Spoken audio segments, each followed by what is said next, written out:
you so much for having me, Monica and Devin and everybody at Bloom TV. The entire team is just so fantastic. And to gather us together for these workshops, this is sort of a meet and greet amongst the creators, but also the pass holders and members. I was just speaking with Monica and Devin about my love of flowers.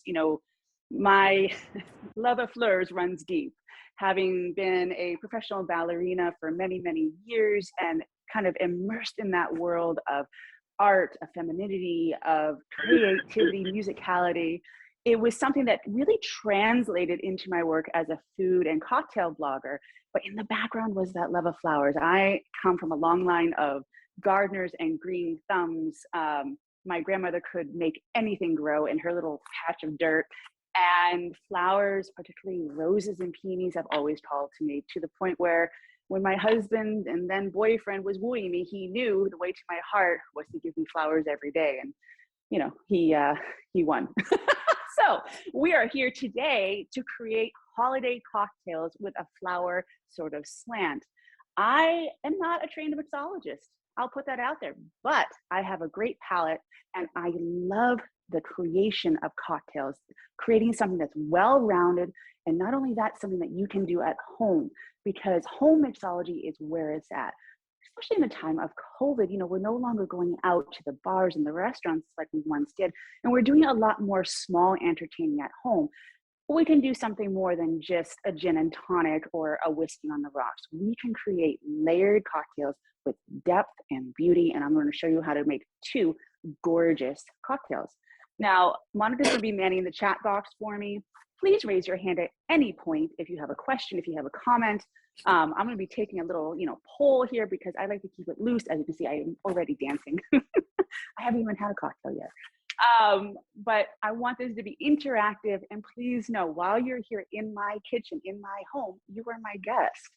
Ask away. So we are going to start with a really lovely New England style cocktail. Having grown up in Boston, and I now live in the Berkshires, which is a really mountainous area full of vineyards and farms, dairies. It's really, farm to table sort of, food and lifestyle. We go apple picking every fall, and one of the perks of being so close to these apples is we get homemade apple cider from these farms. So I wanted to kind of embrace that richness of apple with the season, and apple cider just screams the holidays. So we are going to create a spiced brandy apple. And we're going to be using a really fine brandy, but if you don't have brandy, you can use cognac. The only difference between the two is brandy is just sort of a generic label they put on the liquor, but brandy made in the area of cognac, that's the only type of brandy that can be termed cognac. There you go. So we are going to take a cocktail shaker and we are going to add 6 ounces. We're making 2 drinks. 6 ounces of fresh apple cider right in. I always like to pre-portion this, but if you're having a party, definitely get your guests involved. Have them shake up the cocktails. You should, watch with one in hand and see what they're doing. This is the fun of the holidays. Next, we're going to add the brandy. Now, brandy, it's aged. It's a little bit syrupy. It has this sort of caramel back note to it. So if you like caramel apples, you'll like this drink. It's not too strong. There's just this really aromatic, almost spice blend to it. So it pairs really well. So I am going to take my handy jigger right here, and we are going to add 3 ounces. This is a great drink if you want to create as a batch. Just put it into a large container or punch bowl, and people can serve themselves. The next thing we're going to do is check out our spiced simple syrup. Now, I went hog wild on the spices because I'm a baker. I love cinnamon and ginger and, clove and all of that sort of thing. And I wanted to create a simple syrup that would sort of reflect that. And a simple syrup, if you don't know already, it's just water and sugar boiled. And so it becomes this viscous liquid that completely integrates into the cocktail, much better than using, say, granulated sugar or anything like that, that can leave a grit. But the great part about simple syrups is you can infuse a lot of flavor into them using fresh herbs, dried herbs and spices, or even fruit peels and things of that nature. I've even made blue butterfly pea blossom, I think that's what it's called, simple syrup, and it's fragrant and bright blue. So you can use anything, your violets, lilacs, you can get crazy. So using a little bit of that cinnamon, we used about a half cup of brown sugar to flavor it instead of granulated sugar. So again, it has that molasses feel to it. And green cardamom. Now I'm going to ask the audience, who's familiar with green cardamom? Monica, do we have anyone who's familiar with green cardamom? What is it? What culture, what cuisine is it usually used in? Any answers? Oh, come on. It's usually used in Southeast Asian cultures. So Jesse, green cardamom. I was about to say that, but right before I did, you yes, there, yep. So cardamom, when you know the scent, it's so interesting because it's floral. Again, we're touching those floral elements. It's a little bit floral, a little bit spicy. You will often use these, say, in a rice dish. You can throw them into a kind of curry, or oftentimes tea will use them. You know, the traditional Indian chai, they use cardamom quite often. And if you crack it, there are these tiny little seeds. And what I do is I take a couple of these, I smash them with a knife, and I toss them into the pot with the simple syrup, and it boils up, and it gives this kind of very back note aroma of cardamom, and it's just so warming. It makes me think of Christmas cookies and gingerbread and like all those wonderful warm memories of home. So that's cracked and put into the simple syrup. All of that is boiled for about 5 minutes to make a hard syrup. You cool it off and you get something like this. You can see it's an amber color. It's sweet. The sugar is completely dissolved and perfect for a cocktail. So that goes right in. That's about 1.5 ounces. We have some fresh lemon juice. Never use the bottled stuff. Trust me, buy those fresh lemons. You're going to notice the difference. Fresh citrus and lemons and limes, it's completely the way to go. It's often more budget friendly too. And you can really kind of tell the difference on the palate. Right in. And then one of my favorite sort of secondary liqueurs, Campari. Who here has heard of Campari? Here we go. I can't see the chat box. So I need to see raised hands and typing and questions because this is going to be a short session. Do you know what Campari is made of, my flower friends? It is made out of aromatic blossoms, herbs, and barks, as well as bitter orange. And it's steeped into a sort of wine. And a lot of people will use it as an aperitif, meaning they drink it in small amounts straight, or in the famous Negroni. It's a beautiful sort of back note of citrus and bitterness, and it contrasts perfectly with the sweetness of that cider. So we're just going to add a little splash right there. That was a big splash. All right, folks, do we have any questions so far? I will pause before I start shaking. Any questions? No, just a couple of comments. It's like Rebecca, who, by the way, that's my sister hopping on here, said she loves caramel apples, which is irrelevant at this time that I'm telling you. And then and then Anna Galina says, love it. Also, guys, you can unmute if you want and interact directly with Jessie. She's famous, but she's not that famous yet. No, and I am. If you haven't figured it out by now, I really like to chat. So if you have a question, just jump in. I want to hear it. I run so many rooms, clubhouse rooms and chats online, workshops. This is the fun part. This is where you can, ask me anything. It doesn't even have to be about the cocktails. It could actually be about what we're creating for Bloom TV, or what's your favorite flower, or background in dance, whatever you like. This is about talking. This is our own cocktail party.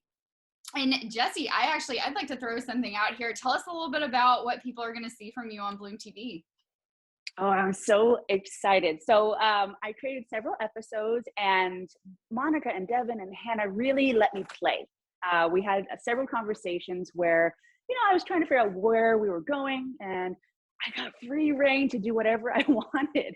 So I made a episode where I was hosting a last minute girls dinner, and I showed you how to make batch cocktails, including a grapefruit and basil gin smash and a watermelon jalapeno margarita, an easy throw together, but not thrown together appetizers. Very easy and elegant, fancy and not fussy sort of recipe. So that was definitely one of them. The next one was a beautiful summer picnic where we laid out charcuterie and cheese boards and another great cocktail, a grapefruit April spritz. That one is rather funny because I had a couple bloopers, and I know Devin's seen it because we had a giggle about it. But the champagne bottle and I may have had a tip.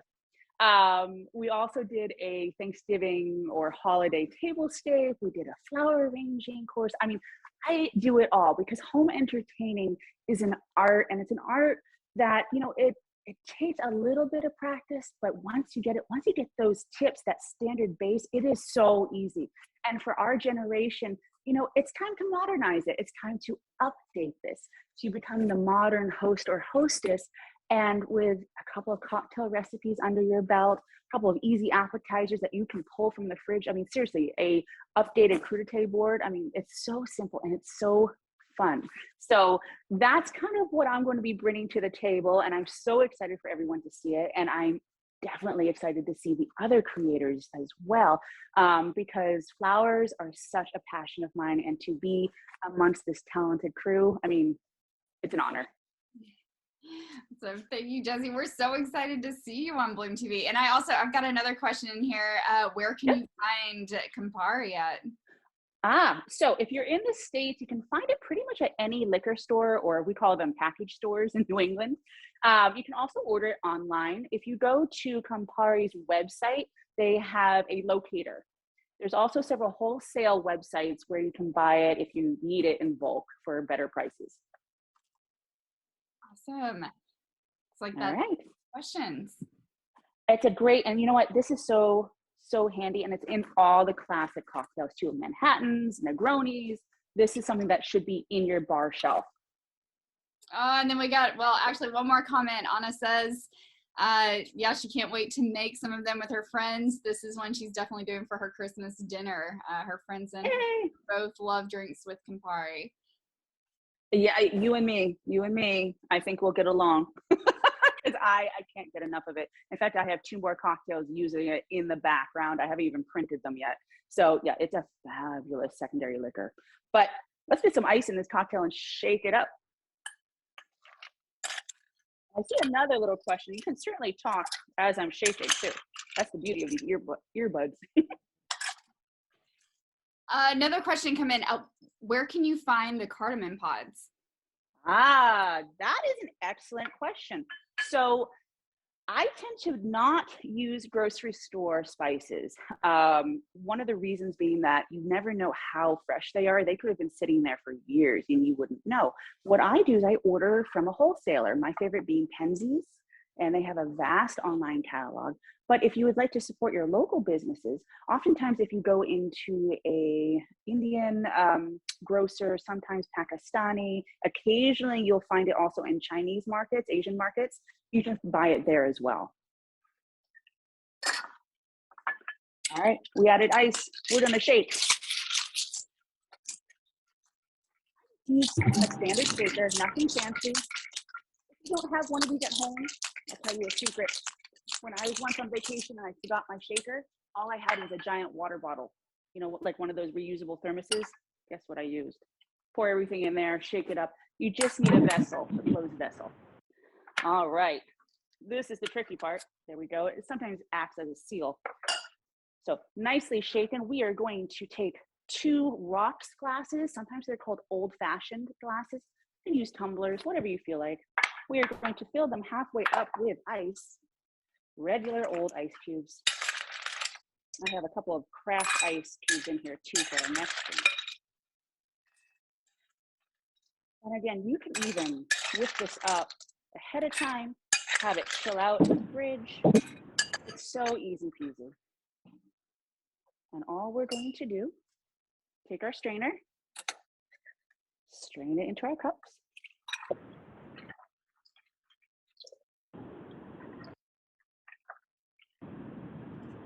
almost even. Almost. And we're going to garnish with a little bit.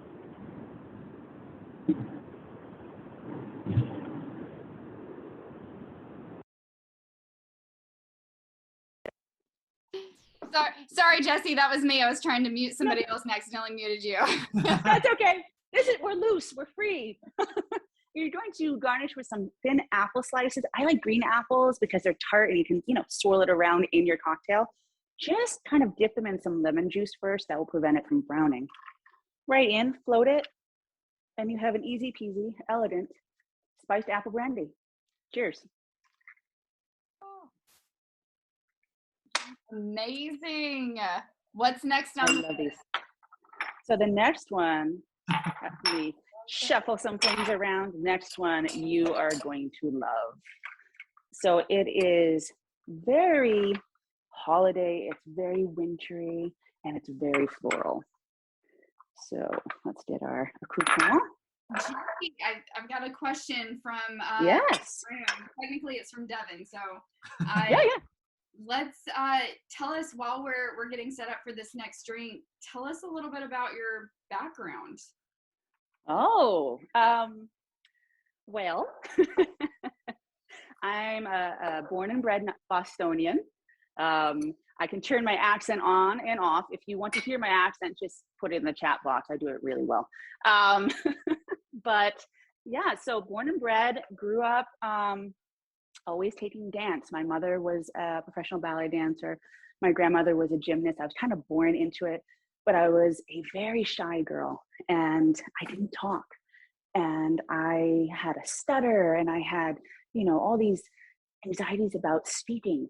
But the only place I didn't have anxiety, a way to express myself, was through dance because it's a silent art. And when I was 5 years old, I auditioned for a studio, a very well-known studio. And it's kind of a ridiculous story, but the madam went up and did some move and I and my 6-year-old self did it perfectly. And that was the start of my ballet career.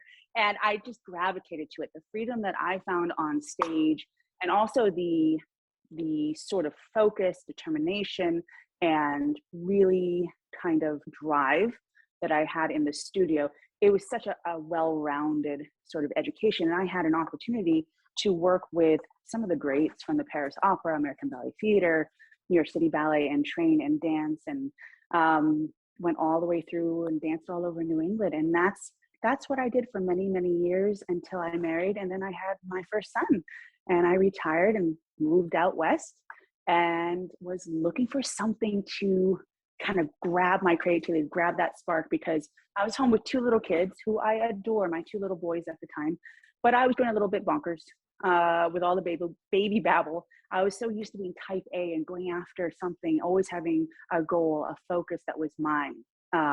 And so I started this blog after one successful Thanksgiving dinner, and I had become known as this hostess who I would host dinners for 16 people, 12 people. I mean, it was my thing. I loved it. And instead of emailing my recipes out, I turned to my husband. I said, I think I should start a blog. And Straight to the Hips Baby was born that night. And it's just taken off since then. And it's this full sort of like food styling, food photography, recipe development, workshops, articles. And it's so fun because it's a way for me to not only connect with other people, but to share my passion for food and drink and creating food experiences in the home using home entertaining. So does that answer the question? Right on. Thank you so much, Jessie. Thank you. I could go on and on. It's one of those things where, I never used to talk, but now you can't get me to shut up. Anyway, we are going to be making a holiday cherry gin sour with a rosemary infused simple syrup. Now, I want to see in those chat boxes, and I think we have a hand raising function, how many people have ever had a cocktail sour? Raise your hand. And I think I'll have Monica tell me how many out of our group. Who has had a sour? Yeah, it looks like we've got a little less than half the room. Half the room, okay. How many people love gin?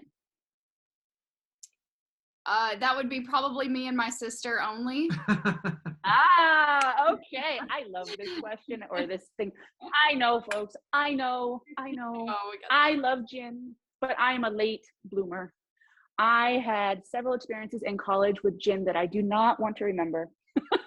My experience was it was like licking a spruce tree. But it doesn't have to be that way because we are going to be using Hendrick's gin. This is not paid. This is not sponsored. This is my favorite all-time gin. Look at the size of this bottle. Hendrick's is really interesting, and especially from a flower lover's point of view. So this is a gin that is not juniper heavy. It is actually very cucumbery, very rose, very floral and light and crisp. You could drink this straight and be perfectly happy with it over ice. And what's interesting is they use a there we go, sort of distillation for this. The first one to actually get the alcohol, and the second one to infuse it with herbs like basil and rosemary and flowers like violets and peonies and roses, and then that little bit of cucumber, a little bit of lemon in there. And having talked to some of the makers and master mixologists from Hendrick's, they love their gin. And they make an excellent product, and they also make specialized gins, like different releases throughout the year. And I haven't had a bad one yet. So this is my favorite gin, and this is the one I prefer to use for most of my gin cocktails. However, if you have another gin that you like, totally fine. Just make sure it's more on the floral side than the sort of licking a pine tree side. So a sour, going back full circle, a sour is usually based on gin or whiskey. There's classic whiskey sours that are warming, and you think of, Mad Men and speakeasies and all that. Sour actually does come from that time. It's one of the first mixed cocktails. It's usually based off of gin or whiskey combined with citrus, simple syrup, and shaken, and that's it. But you can go off on a riff because a sour, the trademark of that sour, is an egg white floater. Now, I can't hear everybody, but I'm assuming that some faces just went like this. Raw egg white. Has everyone had a raw egg white sour before? Raise your hand. Yeah, we got a few in here. I'd also like to comment that listen, Anna said, "Uff those college experiences with gin." Yes. I see you. I went to school in Pittsburgh where it was Yingling and gin. But okay, so I know there's some stinky faces there about the raw egg white, but I'm gonna break your little hearts. If you have gone to a bar and you have ordered a whiskey sour or a gin sour or pretty much any other cocktail sour, you have already had it. That white foam is egg white, unless it's absolutely specified as aquafaba, which is the vegan alternative, which is the water that comes in a can of chickpeas. And strangely enough, it mimics the sort of structure, the chemical structure of an egg white. And if you use a couple of tablespoons of that in your drink and shake it up, it will also create the foam. But egg whites are the common traditional form for a sour. Now, if you use fresh egg whites, and even better, pasteurized eggs, you are perfectly safe. You are absolutely safe. There's so much alcohol in this drink, nothing's getting past it. And obviously, if you're pregnant, you're not drinking anyway. If you're, have something else, totally understand. But super common, super traditional, and that is the trademark of a sour. So we are going to get going and start mixing. Before I went on, I made up a rosemary infused simple syrup. Remember we talked about simple syrup being a 1-to-1 ratio of sugar and water boiled.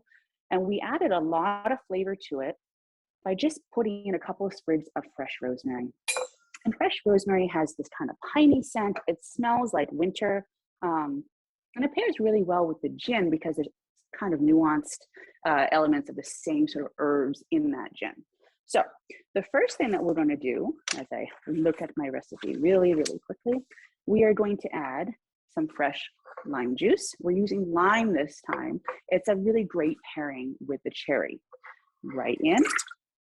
Then we are going to add some cherry juice. You want to use organic, unsweetened, dark or sour cherry juice. You can find this pretty much in any local grocery store.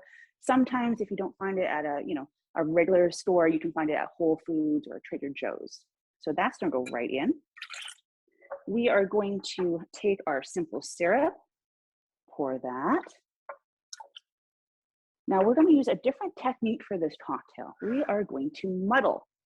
So muddling is just pretty much pulverizing with an instrument like this, usually made out of metal or wood.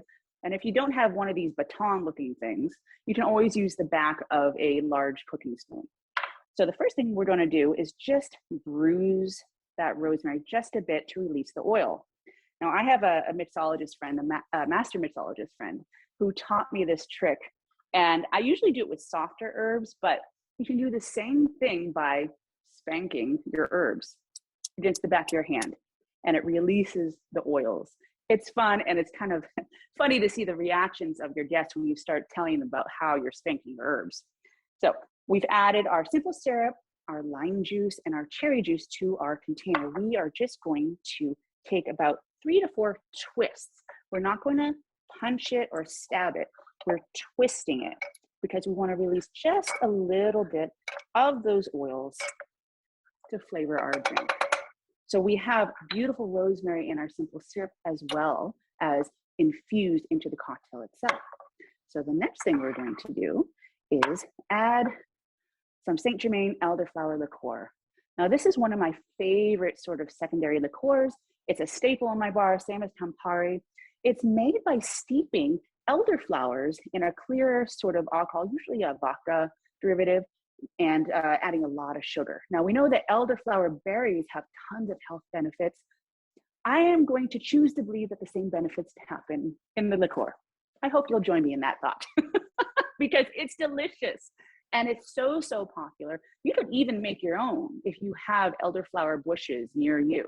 I tried it once and it was really, really tasty, but I'll tell you, it's easier just to buy the bottle. So we are going to add, it's about half an ounce of sugar. I love these glass sort of beaker type of jiggers because they have the marks right on them. But many, many people like to do free pours. I'm too type A for that. Right in. Next, we are going to add our Hendrix. This Hendrix is going to play so, so nicely. We're going to add 2.5 ounces. This is one drink, folks. This is going to make you feel pretty good. I love this one as a starter for the evening because it's creamy, it's refreshing, and it opens your palate really, really well. Right in. Now, the dreaded egg. You're going to take 2 bowls. We're only going to use the egg white. These are fresh eggs. These are pasteurized eggs. So I am safe. Crack. I'm going to add the egg white right to my shaker. Do not add the yolk. We are not doing a protein shake. Right in. Come on, Mr. Egg White. Right in. All right. Perfect. So what we're going to do first is we're going to shake these ingredients together without ice. And this is called a dry shake. If you were to add ice to it with the ingredients first, that's called a wet shake. So there's a couple of different philosophies about making sours. Some people like to add ice in the egg white first and then shake it. I tend to do it this way. Really anything that works for you. I'm going to pause for a second and see if there's any questions, comments, or oohs. Any questions, comments, or oohs? I don't think so right now. A couple of oohs, but I think it's going to be okay once we did have a question, but it was answered by the fellow participants. Well, that's good. So I love that. See, it's a group activity. All right. So we're going to do a dry shake. We're just combining all those flavors, getting the egg whites going. And you can see it's getting a little bit frothy. Perfect. Now we're going to add our ice. You want to be very generous with this ice on this drink, because not only is it going to chill down the drink, which is excellent because you know we want a warm cocktail, it's actually going to help to agitate the egg white so that you get that kind of meringue consistency, like fluffy, bubbly, you know, very, very kind of fairy-like topper. All right, so we've added our ice. We're going to shake again. One more time. You're going to shake for about 30 seconds until your shaker is frosted. This is how we know it's well chilled. This is how I get my arm workout. All right, perfect. Taking our glass, this is the fun part if you love flowers. We are going to use a classic coupe. A coupe is more of a shallow goblet. It's often used for champagne, but also for these sour drinks. We are going to take a pinch of that fresh rosemary. Just grab it. And we're going to just rub it along the rib, just to scent the cocktail right along and give a little bit of that sort of rosemary taste as you sip. Perfect. Now we strain. Now watch the magic of this. Jessie, I don't know if we can. Yep. oh, sorry. Before the magic unfolds here, I have a question. What's the difference between infusing the rosemary in the simple syrup versus muddling it into the drink? So we're adding layers. So the rosemary, it's a very, very good question. Cocktails can be tricky because it can, you can easily be overwhelmed by a certain flavor. By infusing the simple syrup, we're adding the back note. We're taking the most of the sort of assertive edge off the rosemary. So there's a softness, there's a soft rosemary in the back. When we muddle the fresh rosemary, we're adding at the front of the palate the first zing of rosemary. So what we want to think about when we're tasting drinks is the front, middle, and back palate. So we want to really open up all of them, hit every note going down. Most cocktails tend to only hit one, but a great cocktail hits all three. I hope that answers your question. All right, here we go.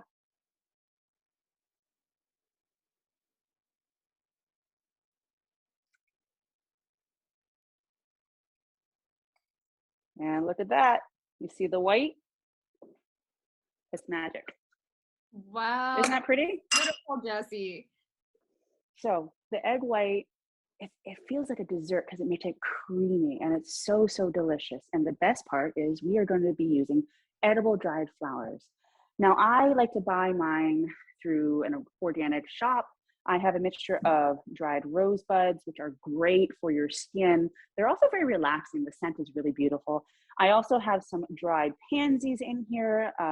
Also the butterfly, pea blossom, some calendula. I mean, it's kind of like confetti in here, but always make sure that they are food grade dried flowers. You don't want to be putting potpourri on your drink.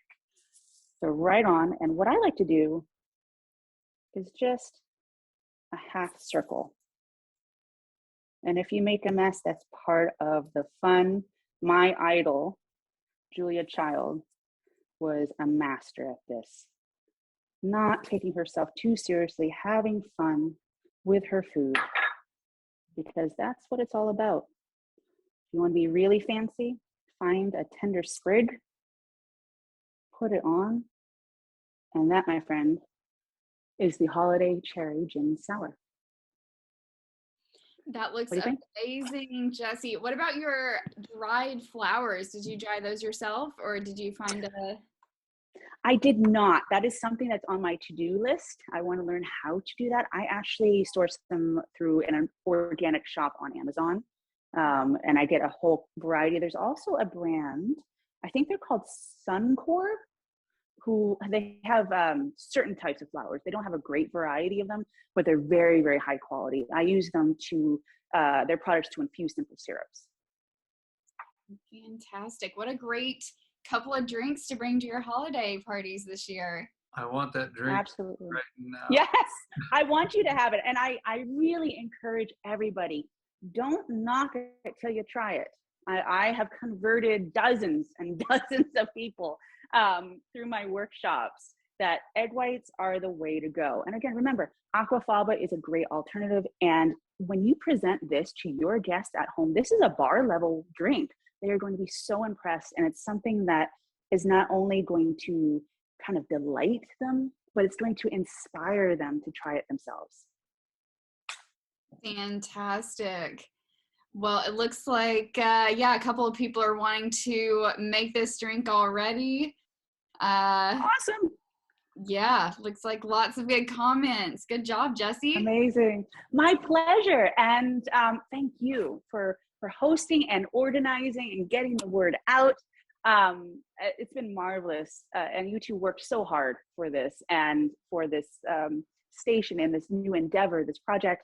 And I can't wait to keep going with it. And if you have questions, email me at straight-to-the-hips-baby. You can go to my blog, straight-to-the-hips-baby.com, and find the link to it. I have this recipe and many, many more.